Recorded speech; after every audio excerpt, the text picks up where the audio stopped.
how am I going to intro you? I'm here with Sarah, OT extraordinaire. Welcome to the show. Yes.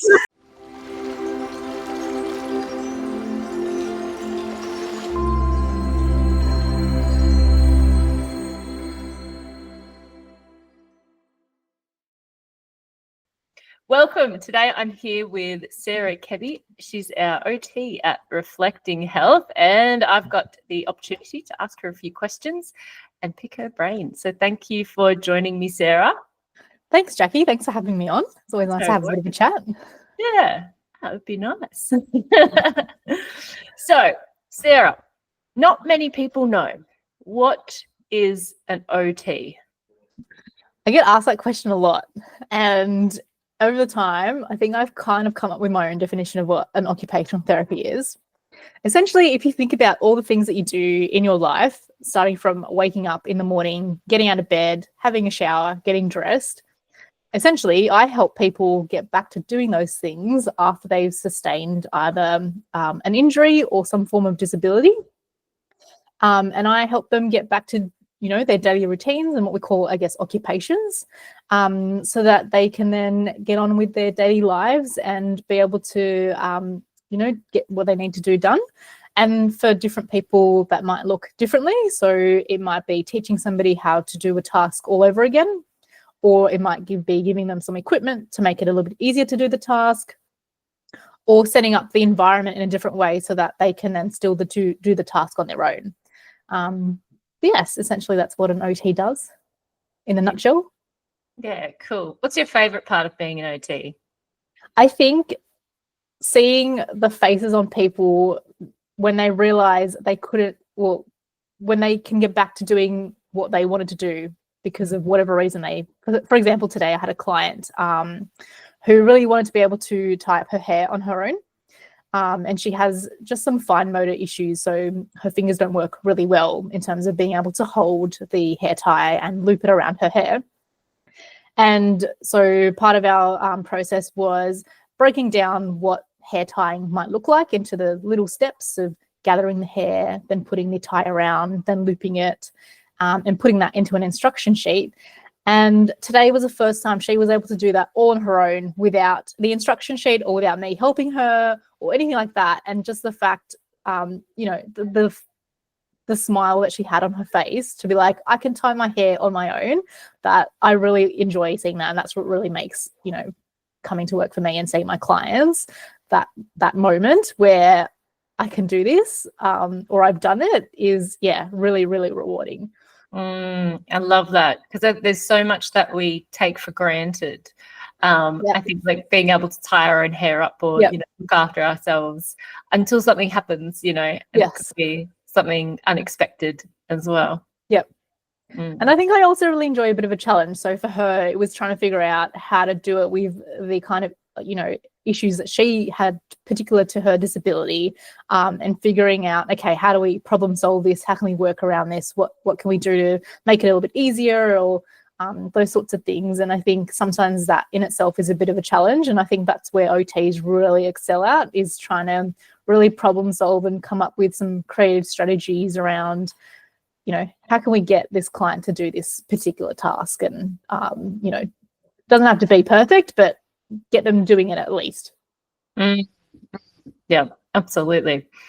Can you share a little bit about your journey into occupational therapy? So what made you, or what was your inspiration to choose to become an occupational therapist? I actually didn't know what OT was when I first trained as an OT, to be honest.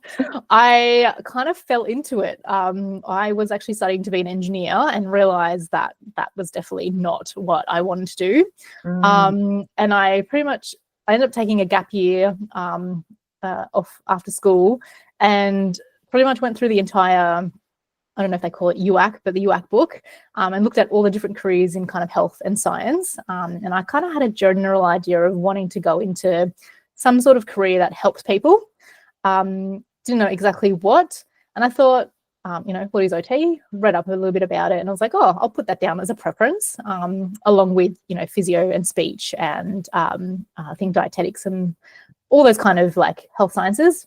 Mm. And OT was the one I got into. And I remember sitting in my first like OT 101 class and learning about what OT was and what their role was. And I was like, this is it. I think this is the one for me. I love that. It was not, not fully like physio where you're looking at a particular sort of area, but because it covered everything. So it looked at, the client's social environment, their physical environment, their actual capacity to do the task. It was a bit of everything, really. And I was like, I think I'm going to enjoy this. And yes. And here is me now, 10 years later, still an OT. Nice. I love that. It's so funny because that's really similar to my journey into physio.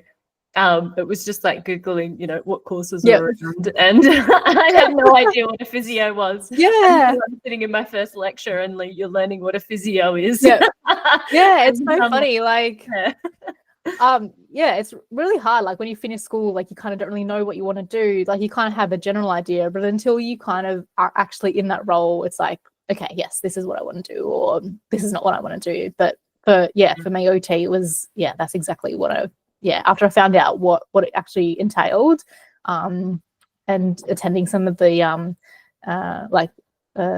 work experience as part of uni, I definitely really enjoyed being OT. I love that. I think, and life has a way of taking you to the right place too. Yeah. I definitely agree. Yeah, beautiful. You used to do a lot of work in a neuro setting. Yes. Was that your is that your area of passion in OT?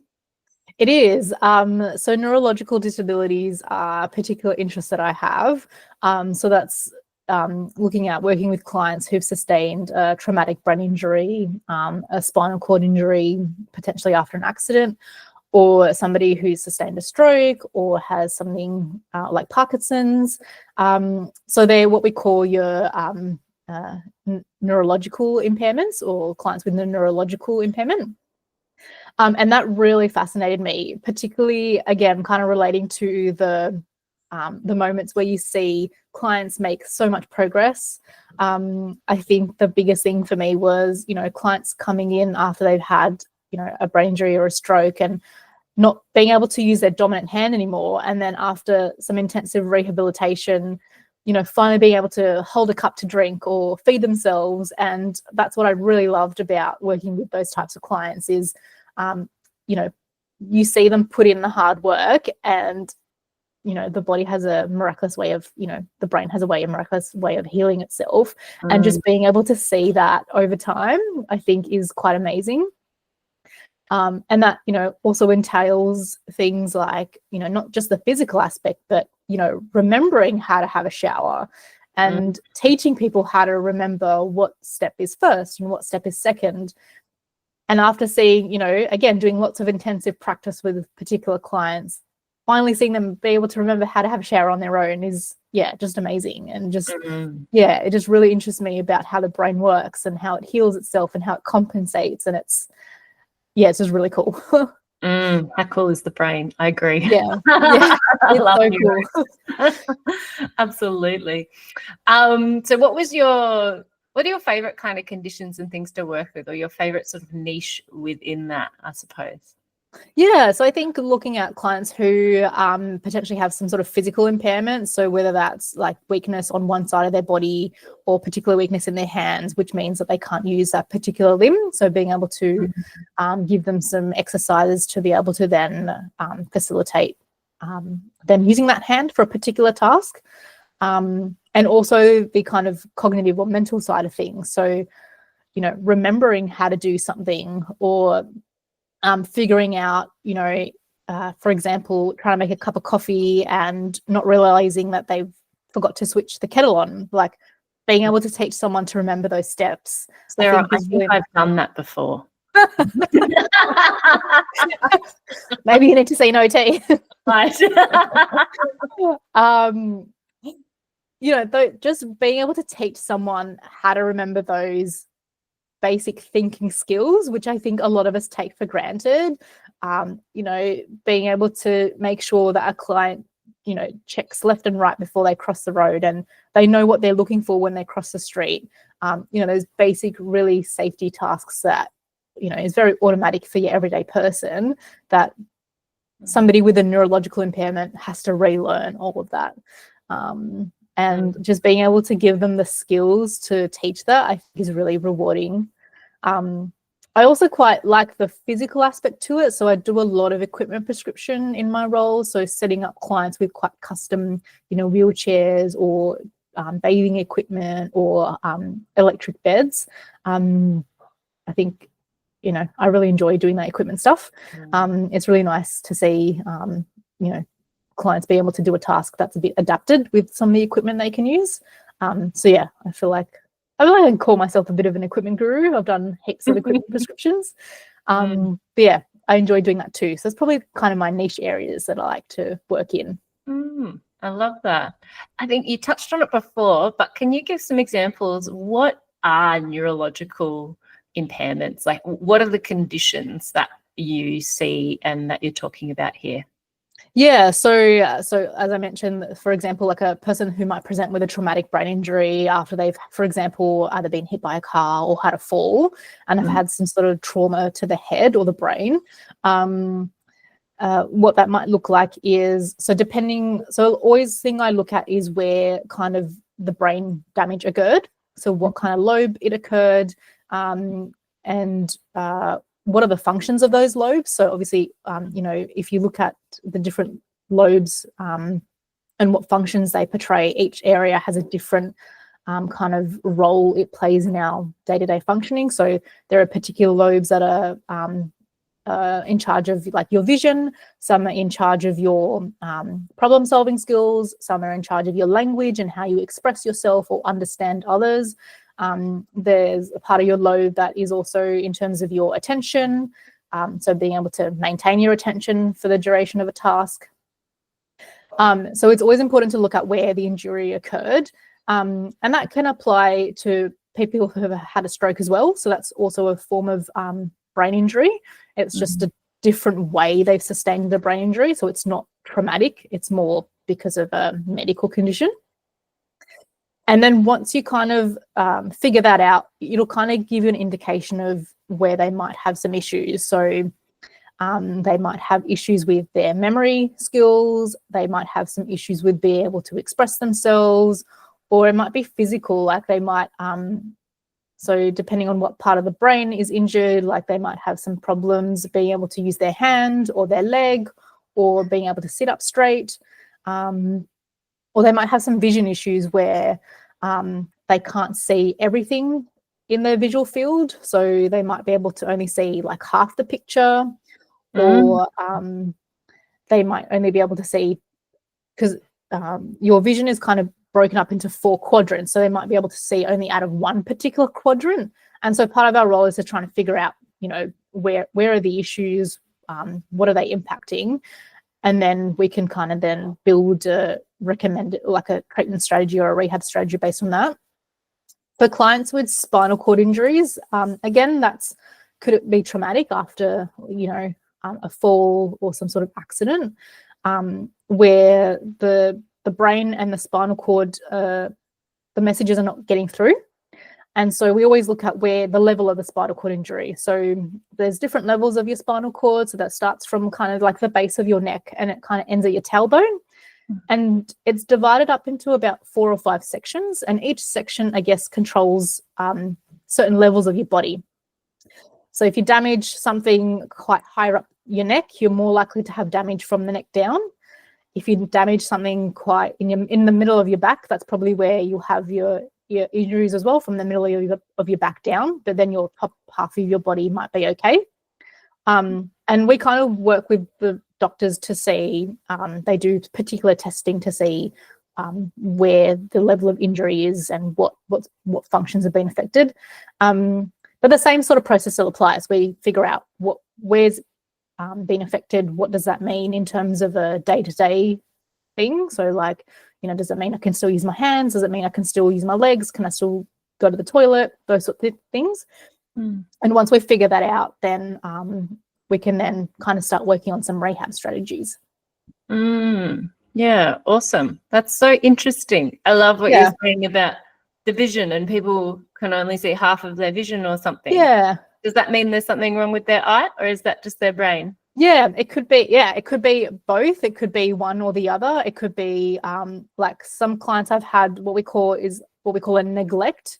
So there's nothing wrong with their vision, but for some reason their brain stops interpreting information on one side of their body. Like, so they might not even realize that they have a left hand, or they might not see things on, if they're sitting on the edge of the bed and there's like a pillow on the left side, they might not even see it there. But that's not because they have an issue with their eye particularly, or how they're seeing through their eyes. It's just that that message is not getting to the brain. And so the brain thinks that there's nothing on that left side. And so, yeah, it can be sometimes a little bit tricky to figure out, is this an issue with the actual eye, or is this a brain messaging issue? And that's where, we get other disciplines in. So like the doctors come into play there, or the ophthalmologists come into play there, and they can kind of help tell us which one it is.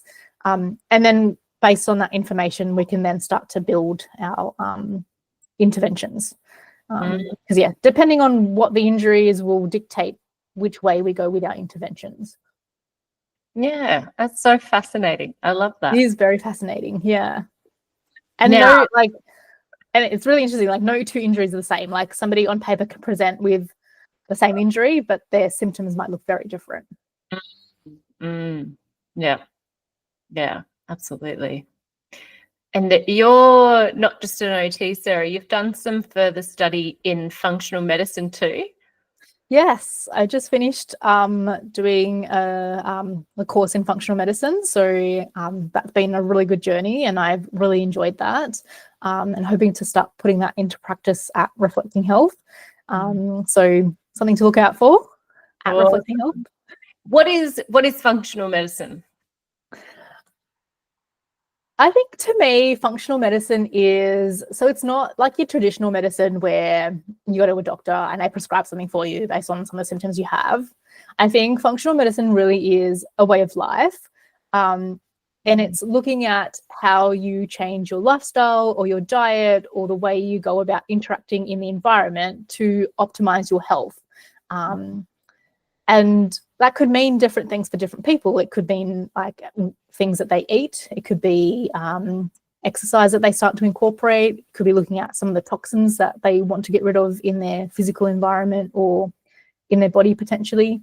Looking at, de-stressing strategies. But I think it's a really nice holistic way to look at health. And I think it's a really good starting point for people who just feel like they're quite off but don't have a particular issue. And yeah, like I said, it's a way of life, I reckon. Like I feel like the way I live at the moment is really in line with the principles of functional medicine. And I think it's really empowering because, for me personally, I, didn't want to be at the mercy of the medical system. And I really wanted to be able to look after my own health without having to constantly go back to the doctor or to see other health professionals. And I think functional medicine really equips you with the skills to be able to do that and really take charge of your own health and make you responsible for that. And I feel like that's quite empowering as well. Absolutely. What kind of got you into functional medicine? What sort of sparked your intrigue there? Yeah, I think a lot of it was a personal journey. So myself and mum have had quite a history of sort of chronic just underlying issues of like fatigue and not really being well, and particularly mum who's had a lot more symptomatic issues come up. And we weren't really getting any answers from the doctor. They were just saying, try this medication or do this, or let's review this type of medication, or let's do some more testing. But then nothing was really coming out of it. And the symptoms weren't going away. They were getting worse, but nobody could give an answer as to what was going on. It was all quite vague. And so we were quite fortunate enough to meet a GP who was an integrative GP. So very holistic GP, and suggested that we go and speak to a naturopath, and he had trained in functional medicine. And yeah, we finally were able to get our questions answered, really. We were able to figure out what was causing certain issues. And I think particularly for mum, with the help of the GP, we managed to kind of get her off all her medications, and we figured out a lot of the medications were interacting with each other and causing further side effects. And she didn't really need to be on any of them, which was amazing. And I think, and now like she's symptom free, she's quite healthy, she's quite active, and so a lot of it was a personal journey. And I think lots of goosebumps when you're talking about getting off all her medication. Yeah. So, oh yes, nice. I love that. And yes, I think that was quite nice. I think it was particularly nice to be like posing a question to a health professional and they actually having an answer to be like, it might be this, let's try it, or let's figure it out, rather than, oh, we don't know what it is, let's just put you on some medication to treat the symptoms. Which, for me, especially being like an OT and, wanting to understand the why and the how, like it didn't quite cut it for me. Didn't get the answers that I was looking for, particularly because there were no answers. And so I felt like, yes, functional medicine really kind of hit the nail on that, and was able to answer a lot of my how and why questions. Yeah, I love that, because I think there's a lot of people that are kind of stuck between traditional medicine and alternative therapies too. Yep. And particularly treating some awful diseases. What do you do? And sometimes people are quite stuck. Do you have any advice for somebody that might be struggling to navigate the health system? I think don't be afraid to ask like the questions. Like really, your doctor is there to support you on your health journey, and don't be afraid to ask questions to see what they are suggesting. And to see, I think the biggest thing for us was, making that jump from, that hybrid model of having that traditional medicine, but also the complementary medicine, and being able to find a practitioner that is kind of well-versed in both. So, I definitely encourage people to, if they are GPs out there that are functionally medicine trained, it definitely is a great starting point. And then they can kind of lead the way in terms of what other suggestions they might have. I think the biggest thing for me is, a lot of the strategies or recommendations in functional medicine don't really have a side effect. So like, if you eat a clean diet, there's no downside to that. If you I might feel good. I may have more energy.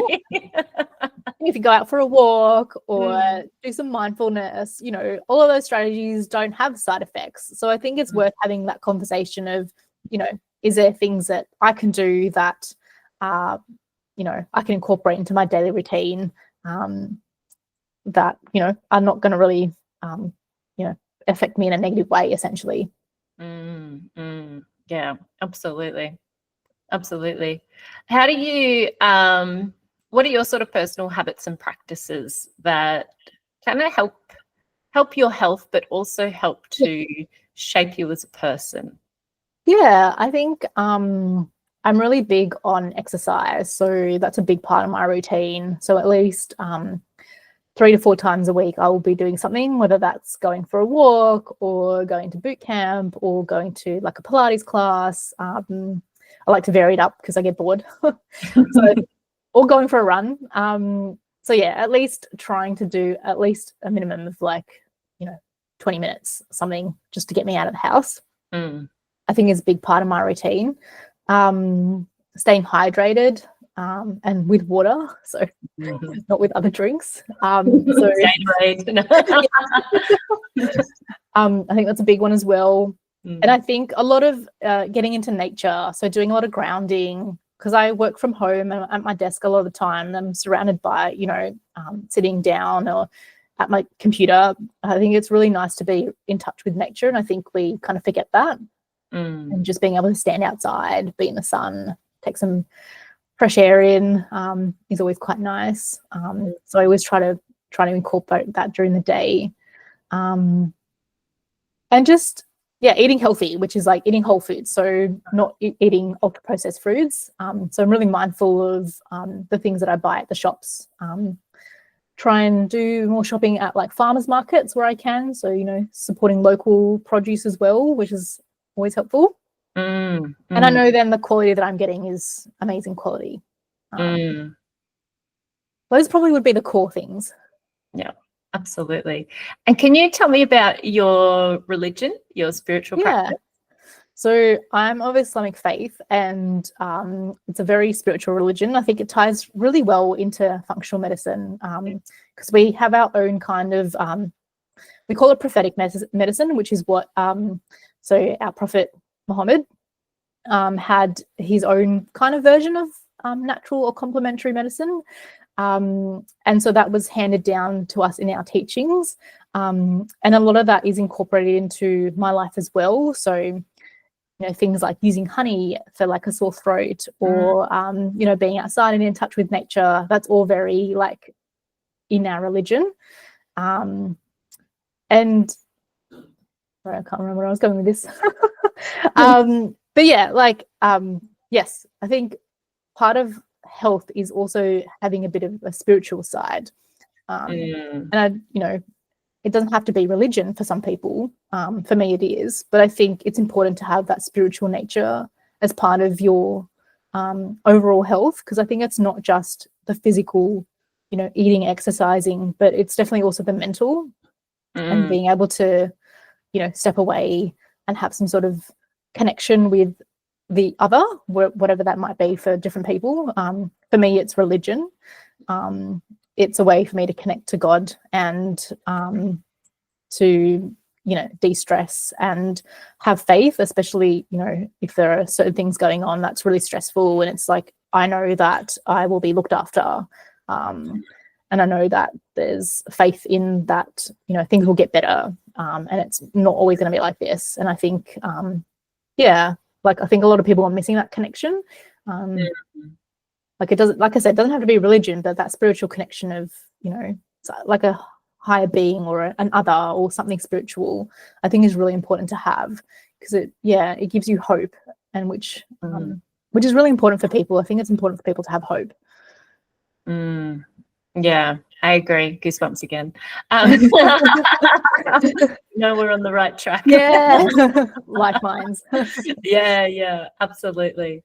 I find that too, because like I'm not religious, but very spiritual, and I find, you know, when things are not looking good or I'm going through something tough, there's always that, you know, I can kind of sort of relax or tune in and feel comforted by this, sort of knowing that it's okay because everything's sort of working for you, you know, don't fight it and go with the flow, and it's like you're loved and you're deeply, like you're loved and you're safe and things are, you know, going in your favor. It's just like, just let them. Yes. And I think there's like, I don't know, the universe works in magic ways, like, you know, certain things like you'll push and you feel like, okay, I shouldn't be pushing this.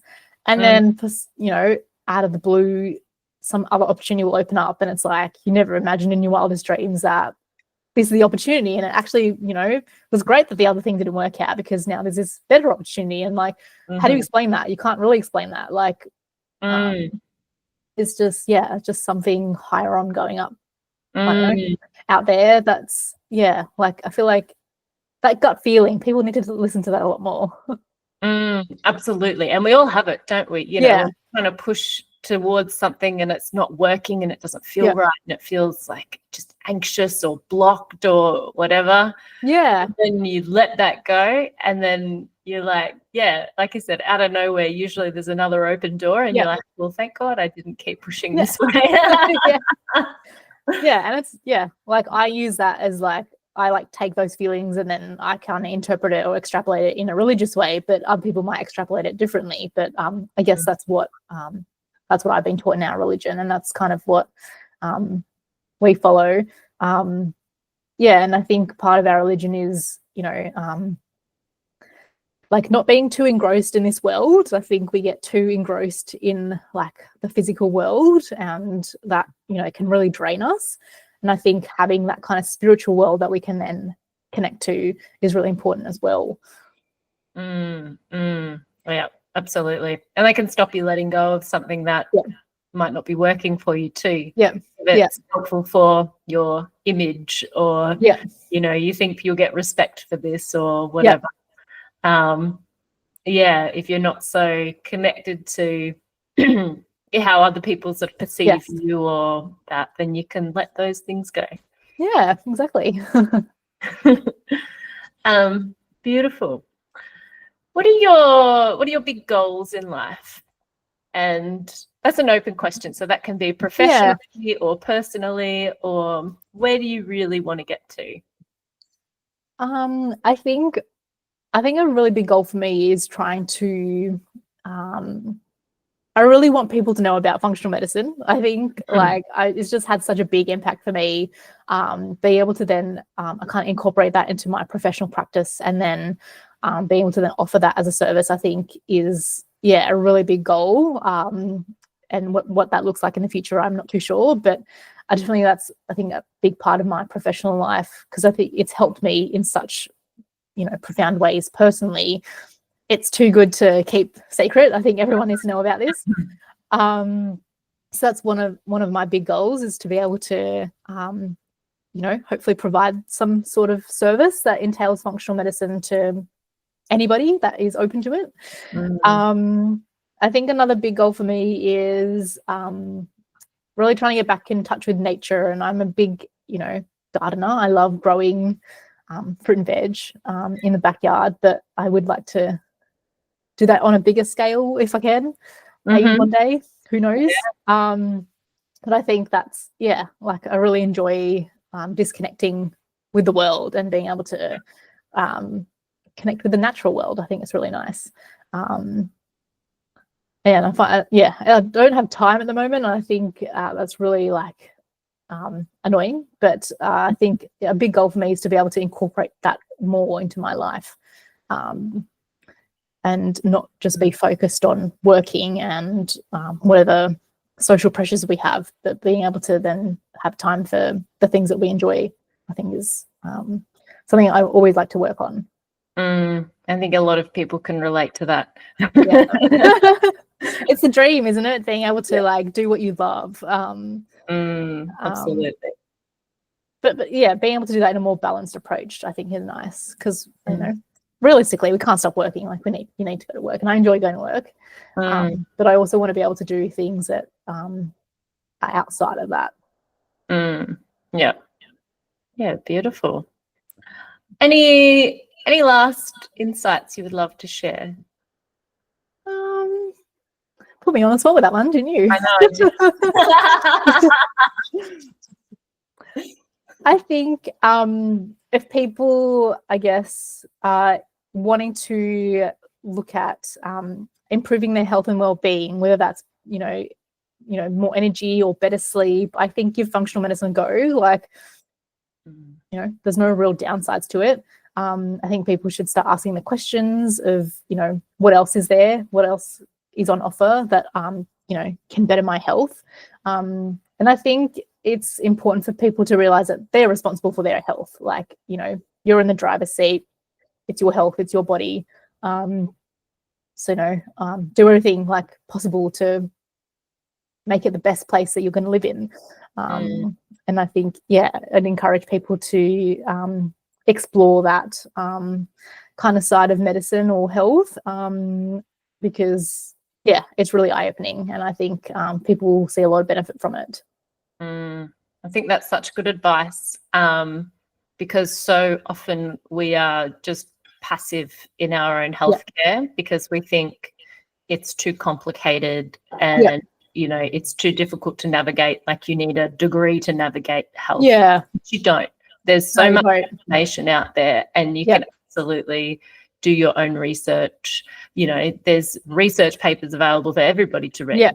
Exactly. And you can absolutely inform yourself on what is the best way forward and the best choices for you in terms of your health. And I think being empowered in that and not feeling helpless or like a passenger is really important.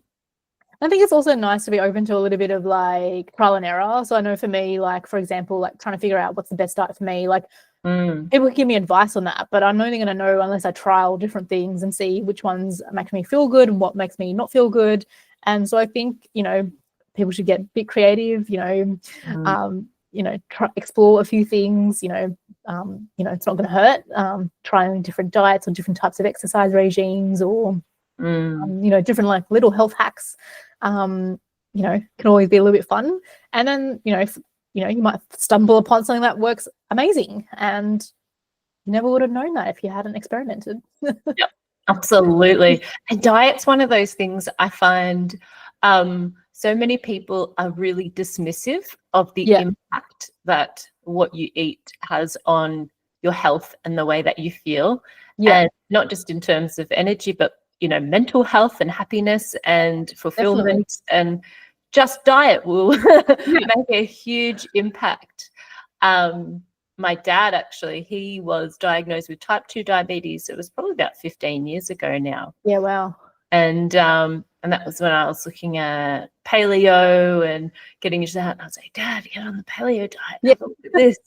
And he did. And he, because he looked it up, and he looked up, what the reasons why. And because he was on medication and everything. And then he went on this diet, and he ended up getting rid of all his medications, blood sugar stable. Amazing. And he hasn't had to get back on them. And that was 15 years ago. That's incredible. I think that's so lovely to hear. And I think it's so empowering to the person as well, because it's like, now you don't have this other medical comorbidity that you probably would have lived with for the rest of your life. It's no longer hanging over you, really.